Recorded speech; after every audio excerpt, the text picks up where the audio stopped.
Datang dalam ucapan syukur terima kasih Tuhan karena sungguh Engkau baik dan Engkau menyatakan kebaikan-Mu di dalam hidup kami. Kembali hari ini kami bersyukur kami boleh datang beribadah memuji memuliakan nama-Mu. Dan tiba waktunya bagi kami untuk membuka firman-Mu ya Tuhan. Kami mohon biarlah waktu kami membuka firman-Mu bukalah juga hati kami. Jadikanlah hati kami seperti tanah yang baik, supaya ketika benih firman-Mu ditaburkan boleh sungguh-sungguh berakar, bertumbuh, dan juga berbuah nyata di dalam hidup kami. Berkati hamba-Mu yang menyampaikan, semua kami yang mendengar, Tuhan tolong, agar pada akhirnya kami bukan hanya jadi pendengar-pendengar firman yang setia, tapi mampukan dengan kuasa, dengan pertolongan dari Roh-Mu yang kudus, kami dimampukan menjadi pelaku-pelaku firman-Mu di dalam hidup kami, di dalam keseharian kami. Bersabdalah ya Tuhan, kami sedia mendengarnya. Di dalam satu nama yang kudus, nama yang berkuasa, nama Tuhan kami Yesus Kristus, kami menyerahkan pemberitaan firman-Mu. Amin. Silakan duduk. Shalom. Shalom. Bersyukur kepada Tuhan buat kesempatan ibadah yang Tuhan berikan. Kita boleh sama-sama datang beribadah memuji memuliakan namanya. Dan teman-teman yang dikasihi Tuhan, di kampus ini ada jam kerohanian. Itu yang membedakan saya lihat dengan semua kampus yang lain. Sehingga kalau kalian ada di tempat ini, Tuhan berikan kesempatan bukan hanya berkuliah, tetapi ada kesempatan untuk boleh beribadah. Ya, jadi jam yang memang dikhususkan, nanti sampai kalian jalani kuliah pun jam itu menjadi jam ibadah yang dikhususkan. Tema kita hari ini adalah Way Back Home. Ya, jadi nanti kita lihat sama-sama, boleh tampilkan slide-nya? Oke.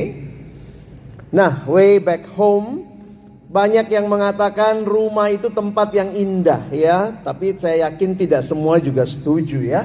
Ada yang bilang ya home sweet home, tapi realitanya apakah seindah itu? Tapi ada satu rumah yang kita syukuri karena ada Bapa yang kekal, yang peduli dengan kita. Memang mungkin ada yang punya konteks keluarga yang tidak harmonis, mungkin saja. Tetapi waktu bicara rumah yang kekal, kita bicara rumah di mana ada Bapa yang menantikan kita untuk kembali kepadanya. Sama-sama kalik saja kita siang hari ini untuk belajar firman Tuhan. Apakah laptopnya boleh dihadapkan ke saya supaya saya bisa lihat? Karena saya nggak lihat slide saya di sini dan di sini nggak ada. Ya, laptopnya diputar saja. Oke. Nah, laptop slide saya. Oke. Putar lagi. Thank you. Mari kita baca bergantian di dalam Lukas pasal yang ke-15. Kita akan melihat ayat 11 sampai ayat yang ke-32 ya. Kita akan mulai Lukas pasal yang ke-15. Kita baca ayat 11 sampai ayat yang ke-32. Mari kita baca bergantian, tidak usah kejar-kejaran, baca untuk mengerti ya. Saya mulai ayat 11, teman-teman baca ayat 12, kita bergantian sampai ayat yang ke-32. Yesus berkata lagi, ada seorang mempunyai 2 anak laki-laki.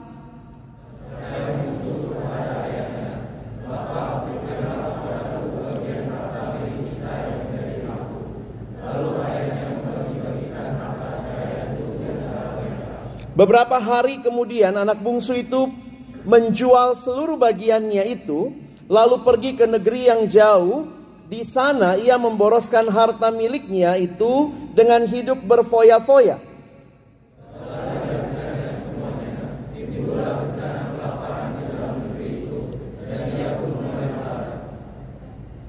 Lalu ia pergi dan bekerja pada seorang majikan di negeri itu. Orang itu menyuruhnya ke ladang untuk menjaga babinya.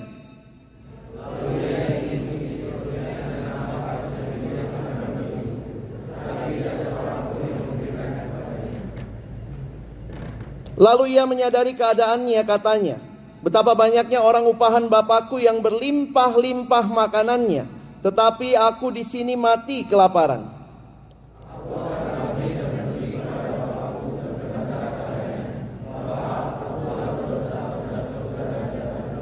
Aku tidak layak lagi disebutkan anak Bapa. Jadikanlah aku sebagai salah seorang upahan Bapa.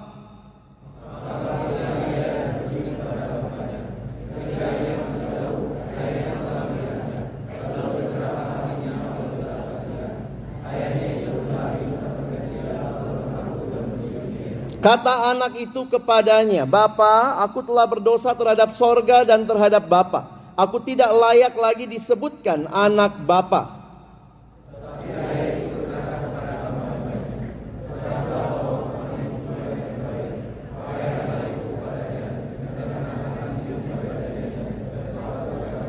Dan ambillah anak lembu tambun itu, sembelilah dia dan marilah kita makan dan bersukacita.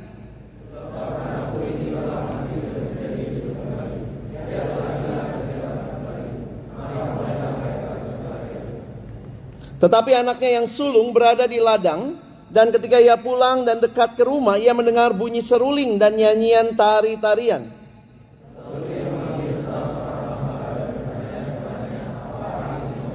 Jawab hamba itu, adikmu telah kembali dan ayahmu telah menyembeli anak lembu tambun karena ia mendapatnya kembali dengan sehat.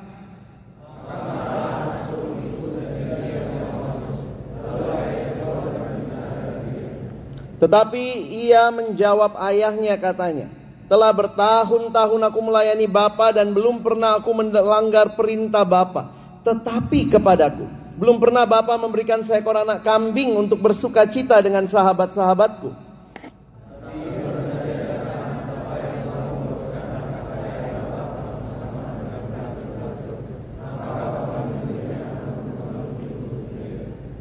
Kata ayahnya kepadanya, Anakku, engkau selalu bersama-sama dengan aku dan segala kepunyaanku adalah kepunyaanmu.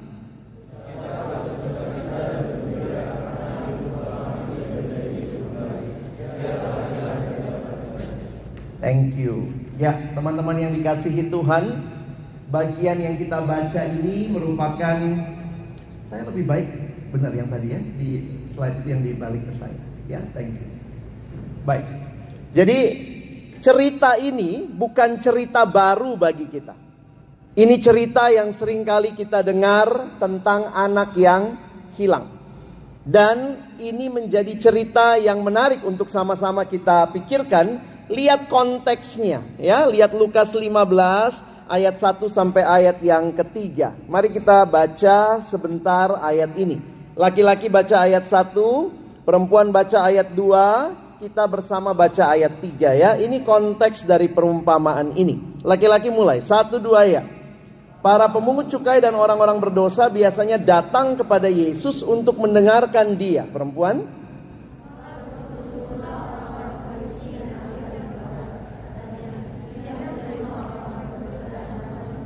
Sama-sama. Lalu ia mengatakan perumpamaan ini. Ada 3 perumpamaan yang Yesus sampaikan. Perumpamaan tentang domba yang hilang, perumpamaan tentang dirham yang hilang, dan perumpamaan tentang anak yang hilang. Itulah yang kita perhatikan di dalam bagian ini. Nah, menarik sekali memperhatikan tentang anak yang hilang. Ada seorang anak bungsu yang dituliskan di dalam bagian ini. Perhatikan, kata yang bungsu kepada ayahnya, Bapa, berikanlah kepadaku bagian harta milik kita yang menjadi hakku. Perhatikan teman-teman ya, papanya masih hidup, sudah ngomong begitu ya, berikan bagianku. Bayangkan minta warisan sementara yang mewariskannya saja masih hidup. Inilah gambaran dari sang anak bungsu. Biasanya anak bungsu itu malah disayang, dimanja. Tapi realitanya inilah si bungsu. Apa dosanya? Dosanya adalah dia tidak mau taat kepada bapaknya, menganggap bapaknya tidak ada. Dan inilah realita kehidupan manusia. Kalau dipikir-pikir, Allah tanpa manusia, manusia tanpa Allah. Siapa yang butuh siapa? Tanpa manusia, Allah tetap Allah. Tapi ingat, tanpa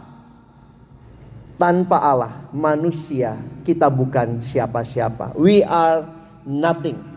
Dan inilah yang kemudian menjadi satu bagian yang kita perhatikan, bagaimana sampai anak bungsu itu, ketika semua harta yang dia terima, dia pakai, dia boroskan, sampai akhirnya harus jaga babi, saudara. Menjadi orang yang harusnya menjaga babi. Kalau kalian baca ceritanya ngeri ya. Kenapa ngeri? Sama babi rebutan makanan.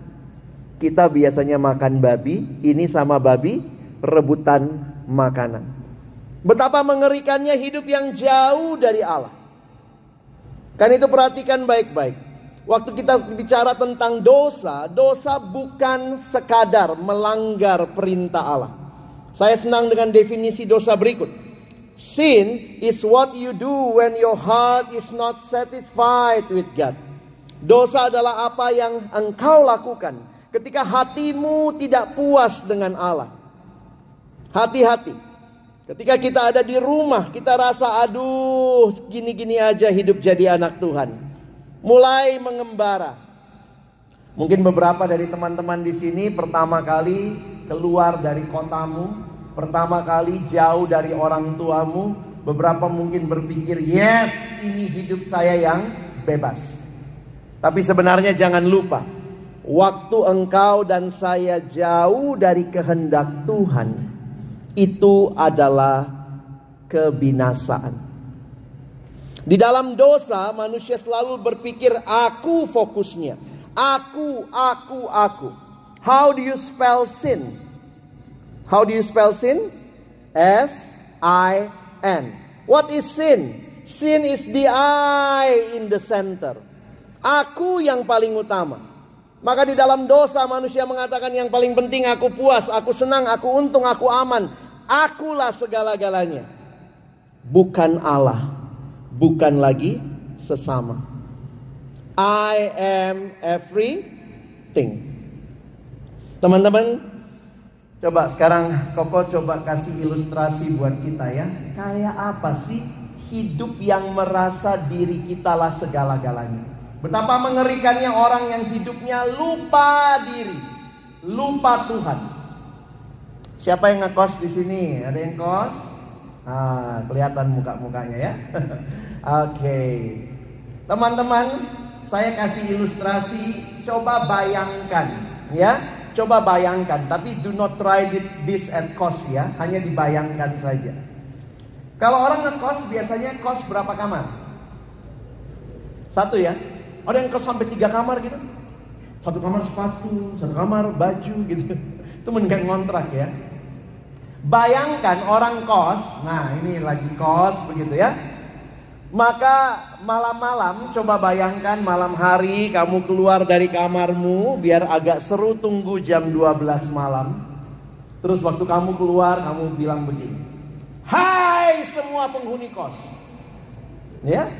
Tunggulah sampai penghuni kos pada keluar. Ada apa nih, ada apa? Jam 12 malam kok teriak-teriak. Sudah kumpul semua? Oke, saya mau kasih pengumuman. Apa itu? Mulai malam ini, kosan ini punya saya. Kalau kamu begitu, pasti kamu dibilang kasihan ya, baru masuk kampus sudah mendengar itu. Ibu kos juga bangun. Ibu kos juga datang dan kemudian nanya, ada apa nak? Kenapa berisik malam-malam? Terus kamu bilang apa? Tante pemilik kos. Kenapa? Saya baru kasih pengumuman tante. Apa itu nak? Mulai malam ini, kosan ini punya saya. Pasti ibu kos juga bilang kamu. Dan puncak kegilaanmu malam itu, kau bilang begini. Dan mulai malam ini, tante keluar dari sini. Siapa yang bisa ngusir siapa? Yang ngekos atau yang ngekos atau yang punya kos yang boleh ngusir? Di mana-mana yang punya kos yang boleh ngusir ya. Ingat, manusia di dalam dosa tidak ubahnya, tidak beda dengan ilustrasi yang Koko kasih barusan. Perhatikan. Siapa yang punya semua di dunia ini? Tuhan. Siapa yang punya dirimu? Tuhan. Terus kita bilang apa? Ini semua punya saya. Tuhan dari surga. Gila. Kasihan ya. Dan lebih gilanya manusia berkata apa? Keluar dari hidupku. Wow. Inilah gambaran sang anak bungsu yang mau melepaskan ikatan dari ayahnya. Dia dapat semua yang dia mau. Ini semua punya saya.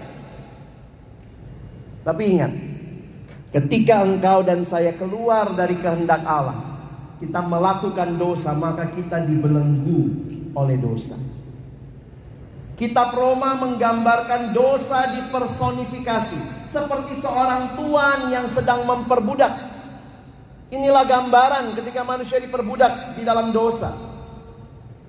Ada yang diperbudak oleh rasa iri hati, rasa dengki, ada yang diperbudak oleh kesombongan, ada yang diperbudak oleh hal-hal hawa nafsu yang memperbudak kita. Coba kita teliti satu-satu ya. Banyak orang bilang ini bulan kemerdekaan, tetapi juga banyak orang sedang terikat di dalam dosa. Dosa mengikat begitu rupa. Mungkin ada yang sedang diikat oleh hal-hal ini. Judi. Judi online lagi ya sekarang ya. Ngeri. Oh, banyak mahasiswa yang terjerat. Hati-hati. Ada yang mulai coba rokok. Wah, kayaknya saya mulai. Wah, it's my life. Koko tanya waktu itu ya, kenapa lu ngerokok? Ada satu anak sharing. Iya kok, biar dibilang jantan. Emang lu ayam? Loh, kamu baca nggak di sampingnya? Merokok dapat menyebabkan kanker, impotensi. Itu bukan jantan, impoten kau. Kok kasar amat? Bukan kata saya, kata bungkus rokok. Mana ada nggak boleh ngerokok di Alkitab? Iya, kurang rohani. Adanya di pom bensin, lebih rohani pom bensin. Jadi itulah ya. Orang bilang, oh saya bebas. Nggak bebas. Engkau dan saya yang menikmati hal-hal ini. Kita mungkin rasa kita bebas. It's my life, but no. Banyak hal yang mungkin mengikat kita di sekitar kita. Kita merasa it's my life, ini hidup saya. Kita lupa ini punyanya Tuhan, dipinjamkan sama kita. Bangga jadi mahasiswa? Saya cek jumlah mahasiswa di Indonesia. Kalian tahu tahun ini angkatan 2024 atau angkatan kalian binusian 2028 yang diterima itu 7,7 juta. Orang bisa jadi mahasiswa. Bayangkan ya, begitu banyak bangsa ini, manusianya begitu banyak, yang bisa kuliah cuma sekian. Terbatas sekali.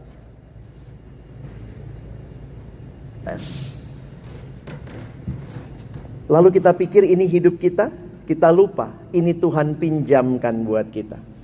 Ada yang diikat juga oleh hal-hal yang lain. Sebenarnya tidak semua yang mengikat itu bisa jadi hal yang baik. Tetapi ketika itu mengikat kita, hati-hati. Apa contohnya kok? Nah ini. HP kan baik juga ya. Tapi begitu mengikat kita dengan HP yang smart itu. Tapi banyak orang yang kurang smart. Di HP yang smart ini banyak orang yang bahkan jatuh dalam dosa. Hati-hati dengan bentuk keterikatan modern. Kadang-kadang kita rasa kita butuh, tapi ingat, ketika ada orang yang dibelenggu oleh konsumerisme. Siapa tamu yang paling sering ke rumah kita sekarang? Paket. Itu tamu penting yang terus hadir dalam keseharian kita. Kenapa? Banyak orang membeli sesuatu tetapi ternyata ya belum tentu dia butuhkan. HP baru itu kita beli karena butuh atau karena ingin? Ada yang bilang ya butuh juga kok, ingin juga. Saya tanya satu siswa, HP itu kebutuhan atau keinginan? Kebutuhan yang diinginkan. sekalian gitu ya. Hati-hati teman-teman untuk membeli barang yang banyak. Ada orang yang sampai rela pinjol, lalu kemudian sekarang semuanya ada pay later.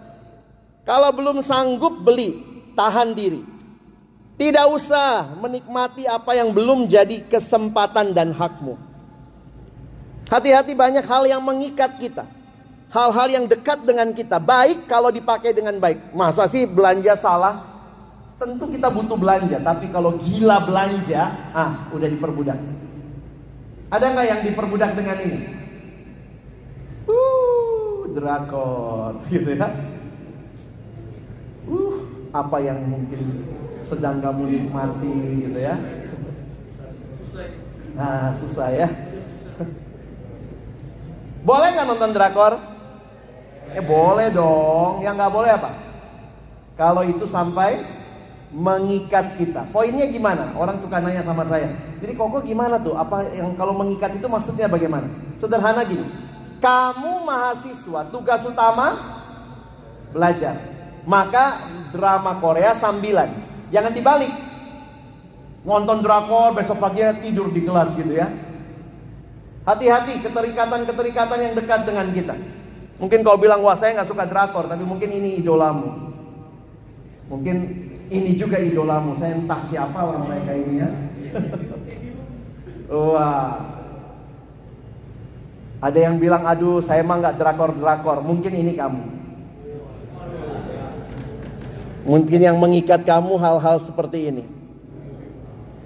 Teman-teman, saya sudah saksikan seorang adik yang saya bimbing kuliahnya hancur, drop out karena game. Jadi saya punya kesaksian kalau bicara, cuman main kok, oke, cuman main. Tapi hati-hati, itu mengikat kamu kalau apa? Kalau kamu tidak lagi bisa membedakan mana tugas utama, mana yang sebenarnya hiburanmu. Hati-hati. Ini soalnya apa ya? Sekarang semua bisa di HP sih ya. Nggak mesti jauh-jauh, saudara. Dan kalau ini sudah mengikat kita, hati-hati. Sampai ini juga, tidak sedikit orang yang terikat dengan pornografi. Ini hidupnya siapa? Hidupmu atau hidupnya Tuhan buatmu? Dan ketika pornografi dinikmati, maka lebih jauh lagi, nanti menikmati free sex. Hati-hati. Teman-teman, mengawali perjalananmu di kampus ini, evaluasi lagi hidupmu. Sejauh mana kamu dan saya sudah berjalan. Dosa itu memang awalnya kecil, sedikit, nikmat. Lama-lama makin nambah, lama-lama makin nambah. Ada ilustrasi yang diberikan oleh seorang pembicara, dia bilang, gambaran dosa itu seperti ini. Kalau saudara lihat di padang gurun, di padang gurun itu menarik ya. Kalau malam hari dingin, siang harinya panas. Jadi biasanya kalau orang lagi mengembara di padang gurun, lalu dia naik onta misalnya. Nah, ada tipsnya. Biasanya kalau dia berkemah malam, maka orang itu di dalam kemah. Biasanya onta itu suka masukin kepalanya ke bawah tenda, karena di luar dingin ya. Tipsnya apa? Jangan dibiarkan. Jangan, kasihan di luar, dia macam-macam gitu ya. Jangan. Harus langsung diusir. Dia punya cara mempertahankan diri di udara dingin. Itu bukan urusan kita selimutin dia gitu ya. Jadi jangan dibiarkan onta itu masuk. Karena apa? Kalau udah masuk kepalanya, kita biarkan masuk lehernya. Udah masuk lehernya, kita biarkan masuk dua kaki depannya. Dua kaki depannya masuk, nanti masuk punuknya. Nanti lama-lama kamu di luar tenda, si onta di dalam tenda. Nah, itu gambaran betapa mengerikannya dosa. Hati-hati. Dosa menyusup perlahan-lahan. Kita memberontak kepada Allah secara sadar dan perlahan. Terjadinya memang pelan-pelan, sehingga kita tidak mengenali dampaknya yang menghancurkan. Orang mulai kehilangan rasa hormat terhadap diri sendiri. Kehilangan kemampuan untuk berpikir sehat. kehilangan kemampuan untuk berkata jujur, kehilangan kemampuan untuk memberi, kehilangan kemampuan untuk mengasihi, kehilangan kemampuan untuk hidup kudus. Kita pikir kita bebas, tapi jangan lupa, apakah itu kebebasan? Pernah lihat ikan? Pernah ya? Jangan lihat temanmu, ini sebelah saya nih, enggak ya? Coba Koko tanya, ikan itu bebasnya di dalam air apa di luar air? Airnya cuma segitu loh. Lebih bebas di luar kan? Mungkin kalau dia ikan reformasi ya. Saya ikan reformasi, saya tidak butuh air. Dia lompat keluar dari air. Wah, 5 menit pertama masih hidup ya. Gitu ya.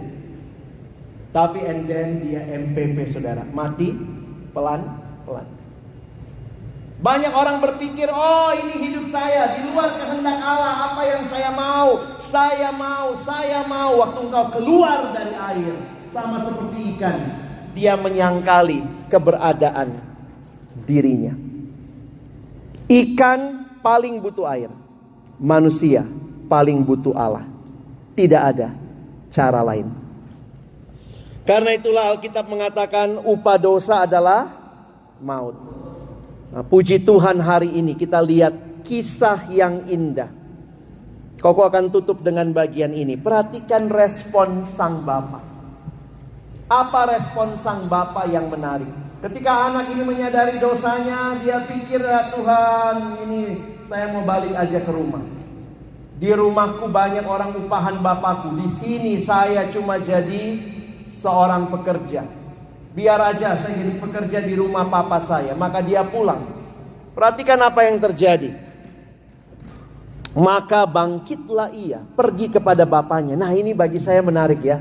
Ketika ia masih jauh, ayahnya telah melihatnya. Kenapa ayahnya bisa lihat dia waktu masih jauh? Bapaknya menunggu dia. Mungkin kamu pikir Tuhan gak peduli sama kamu. Waktu bikin dosa rasanya nyaman, enak begitu ya. Tapi Allah adalah Allah yang menanti.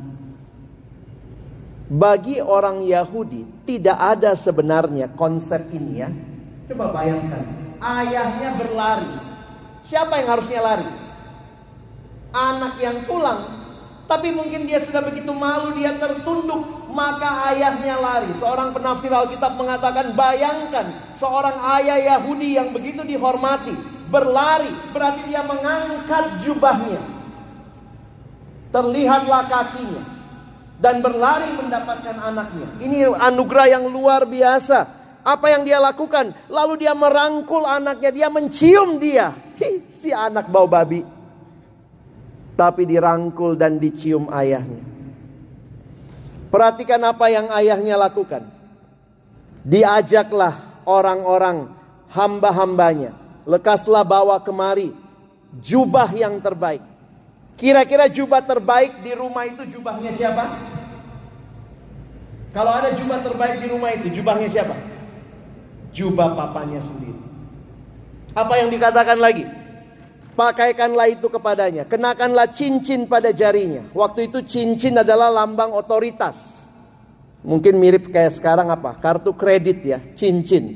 Signet ring. Dan sepatu pada kakinya. Kenapa sepatu? Budak zaman itu telanjang kaki, barefoot. Hanya anak, hanya tuan yang pakai sepatu. Dipulihkan teman-teman. Haknya sebagai anak dipulihkan. Ambillah anak lembu tambun, sembelilah dia, marilah kita makan dan minum, bersuka cita. Ayat 24 menarik ya, kita baca sama-sama. 1, 2 ya. Sebab anakku ini telah mati dan menjadi hidup kembali. Ia telah hilang dan didapat kembali. Maka mulailah mereka bersukaria. Tidak ada sukacita terbesar yang Tuhan rindukan selain engkau dan saya way back home, arrive home safely, dan di dalam rangkulannya. Meskipun kita mungkin telah menjauh, Tuhan tidak pernah berhenti menantikan kepulangan kita. Ketika kita memilih untuk kembali, Tuhan tidak hanya mengampuni. Perhatikan kalimat ini. Tuhan tidak hanya mengampuni, tetapi juga memulihkan dan memberikan kita hidup yang baru. This is God's love for the lost. Tidak bisa kita menyelamatkan diri kita sendiri. Ada yang pernah lihat gambar ini? Pertama kali Koko lihat gambar ini, saya agak salah interpretasi. Gambarnya sebenarnya, kalau kalian googling, itu judulnya Peter Drowning. Jadi ini POV-nya Petrus.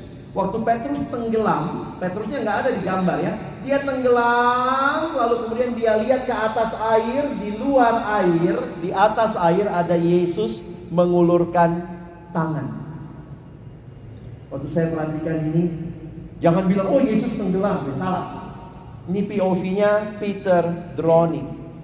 Tapi saya menyimpulkan, itulah anugerah Allah. Tidak ada satupun dari kita yang bisa menyelamatkan diri kita sendiri. Dosa masalah kita. Solusinya dari mana?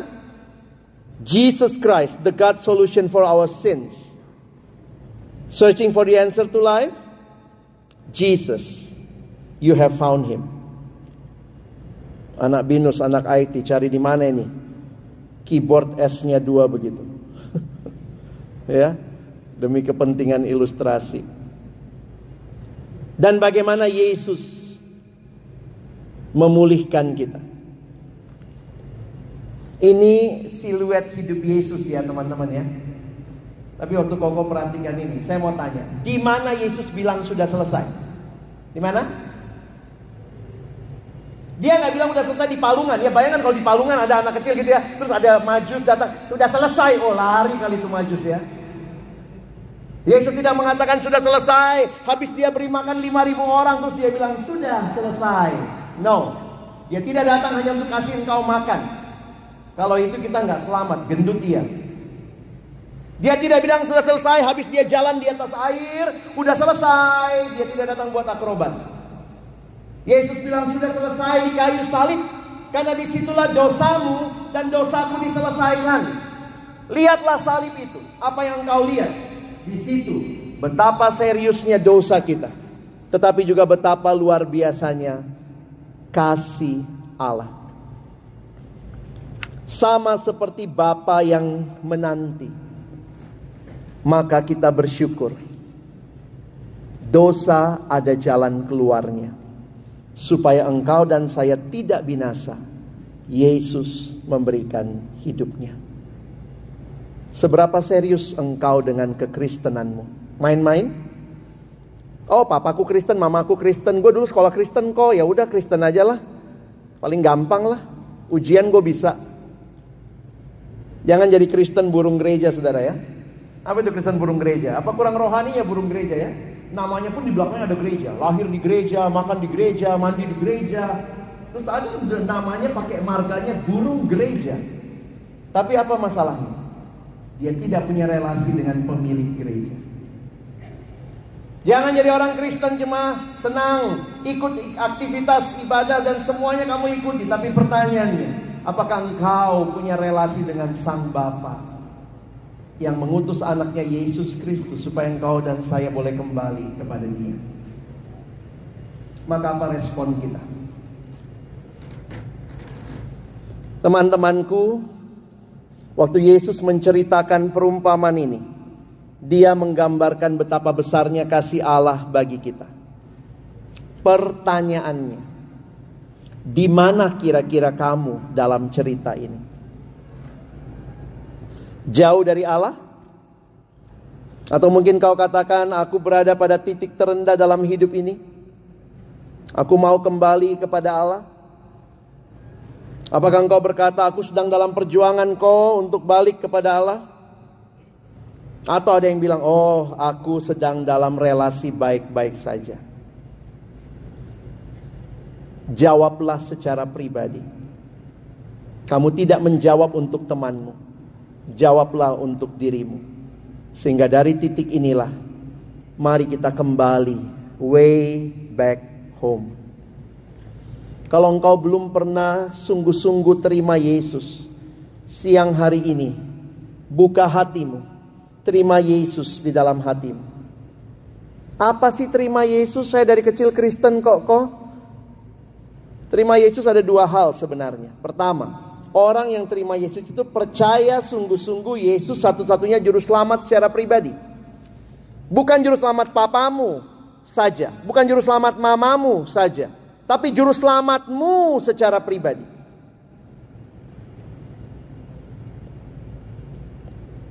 Apakah engkau sungguh-sungguh percaya cuma Yesus juru selamat? Ada yang bilang, oh saya masih percaya bintang-bintang, ramalan, feng shui. Wah, itu berarti belum sungguh-sungguh. Banyak Kristen KTP, Kristen tanpa pertobatan, Kristen tanpa perubahan, Kristen tanpa pembaharuan. Itu namanya Kristen KTP. Kenapa? Karena Kristennya cuma ditaruh saja sebagai status tanpa makna. Yang Kristen itu harus bagaimana? Yang kedua, terima Yesus juga berarti kamu bertobat sungguh-sungguh. Paulus menggunakan istilah seperti ganti baju. Ada yang ditanggalkan, ada yang dikenakan. Inilah hidup yang harus terjadi, yang berubah. Maukah engkau buka hatimu terima Yesus? Dialah Tuhan dan Juru Selamatku. Yang lain aku mau tinggalkan. Dulu masih percaya ini itu, tidak ada. Hanya Dia Juru Selamatku. Dan hidupku sekarang bukan hidup menikmati dosa, tapi hidup menikmati Allah. Dan bersyukur di kampus ini tidak kebetulan. Kenapa? Tidak semua kampus punya loh. Di kampusmu Tuhan hadirkan komunitas PO Binus. Ada jam ibadah, kita bisa ibadah sama-sama, kita bisa bertumbuh bersama. Ada Koko Cici yang memberi sambutan bagi kalian. Bukan hanya supaya kalian nyaman saja, tapi supaya kalian kenal Tuhan dalam masa mudamu. Di kampus ini bukan cuma dapat kesempatan kuliah yang baik, tapi dapat kesempatan mengenal siapa Tuhan yang terus rindu membuka tangannya untuk engkau dan saya kembali kepada Dia. Home, sweet home. Maka hari ini mari datang kepada Tuhan. Mari kita semua tunduk kepala di hadapan Tuhan. Dalam waktu tenang ini Koko akan berdoa bagi kita.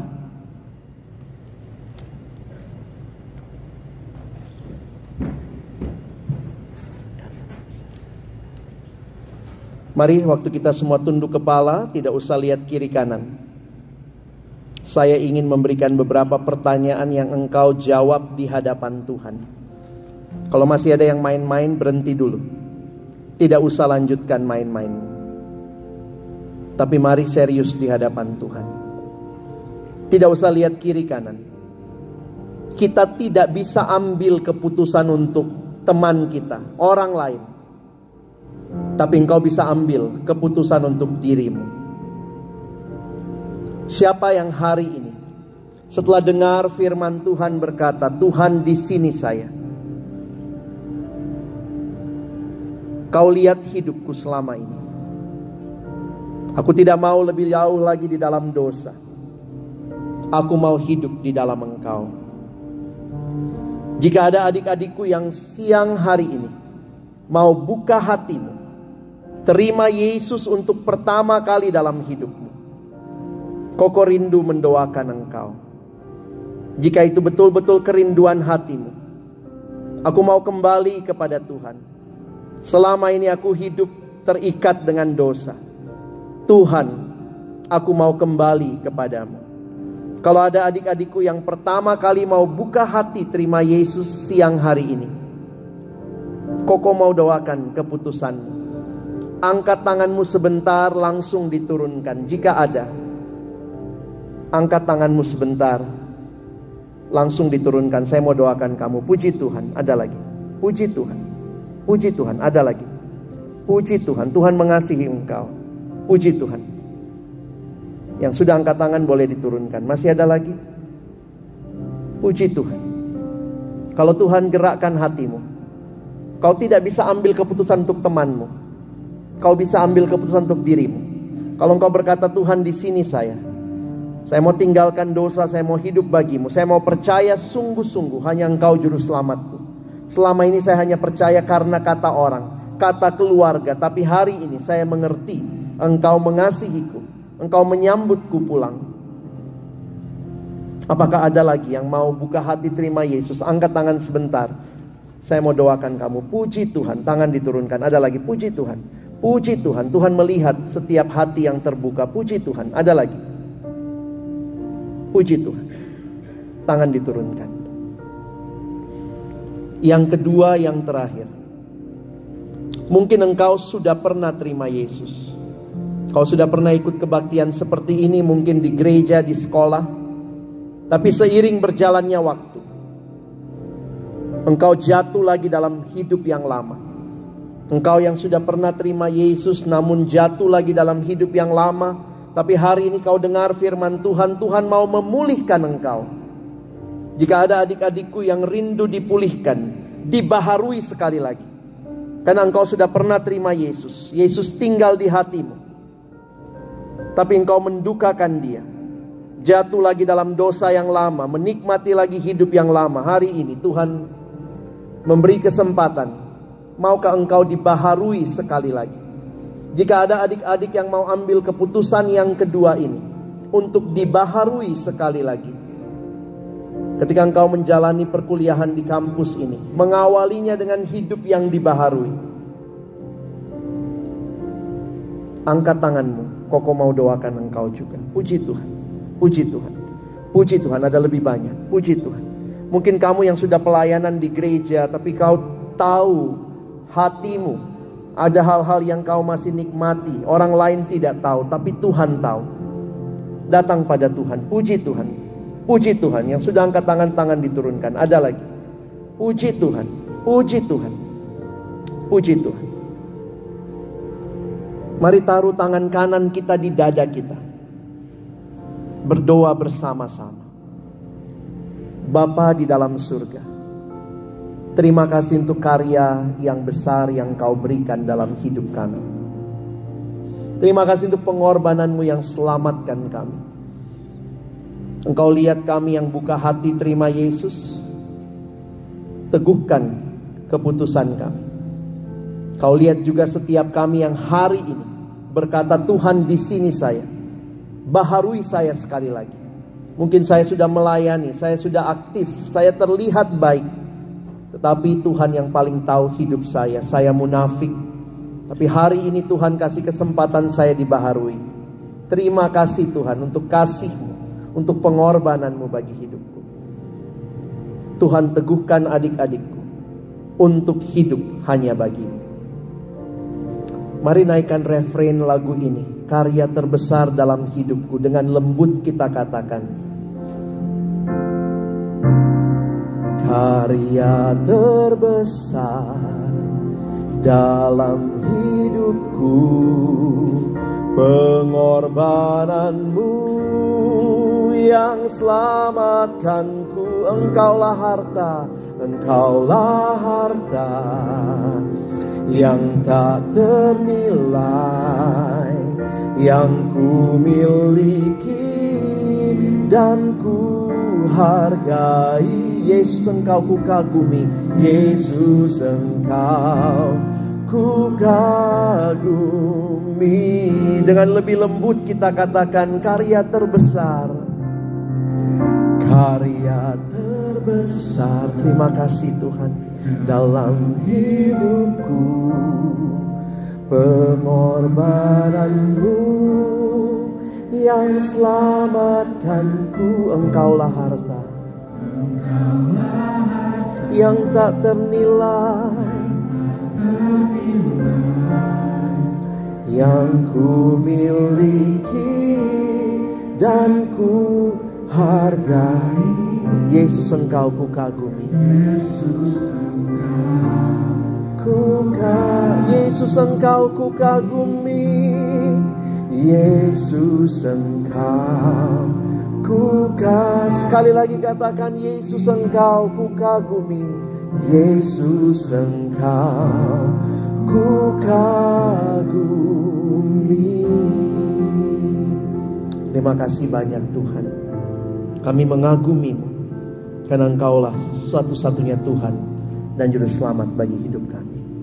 Terima kasih banyak. Dalam nama-Mu kami berdoa. Waktu musik dengan lembut mengalun, mari keluarkan kartu keputusan kita. Ada Koko Cici yang akan mendoakan keputusan-keputusan yang teman-teman ambil. Maka mari kita boleh tulis data kita, dan nanti kartu ini akan dikumpulkan. Jika ada yang tidak punya alat tulis atau susah dikeluarkan, angkat tanganmu. Ada Koko Cici yang akan menolong ya. Silakan, waktu tenang ini, setelah kalian mengisi nanti, Koko akan tutup dalam doa ya. Kita belum menutup doa. Silakan isi terlebih dahulu. Apakah ada yang kesulitan alat tulis? Langsung angkat tangan. Ya, di depan sebelah kiri saya. Silakan boleh mengisi, isilah dengan jujur namamu. Kalau ada WA line, kita berharap melalui persekutuan di tempat ini juga ada orang-orang yang akan mendoakan keputusanmu, terus bertumbuh bersama. Ada lagi yang butuh? Kalau sudah, nanti simpan dulu ya buat kamu sendiri. Nanti di akhir perjalananmu keluar, kamu serahkan kepada Koko Cici yang ada di pintu, untuk sama-sama nanti mereka akan mendukung, mendoakan keputusan saudara.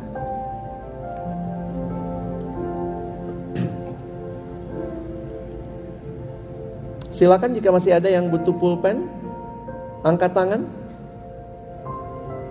Oke. Saya tunggu 2 menit lagi. Ada komitmen yang teman-teman bisa tulis selama perkuliahan di BINUS, apa yang kau rindukan. Dan kalau ada hal-hal yang ingin didoakan, silakan boleh tulis. Ini akan jadi hal yang tidak akan dibocorkan, tapi ada orang-orang yang nanti akan mendoakan keputusanmu, ataupun juga pokok doa yang kamu mau ambil atau minta untuk didoakan. Sesudah itu saya tutup dalam doa ya. Yang sudah selesai menulis boleh langsung berdiri. Karya terbesar dalam hidupku. Karya terbesar dalam hidupku, pengorbananmu yang selamatkanku. Engkaulah harta yang tak ternilai, yang ku miliki dan ku hargai. Yesus, Engkau ku kagum. Sekali lagi dengan lebih sungguh kita katakan, karya terbesar, karya terbesar dalam hidupku, pengorbananmu yang selamatkanku. Engkaulah harta yang tak ternilai, yang ku miliki dan ku hargai. Yesus, Engkau ku kagumi. Yang pria katakan, Yesus, Engkau ku kagumi. Yesus, Engkau ku kagumi. Yang wanita katakan, Yesus, Engkau ku kagumi.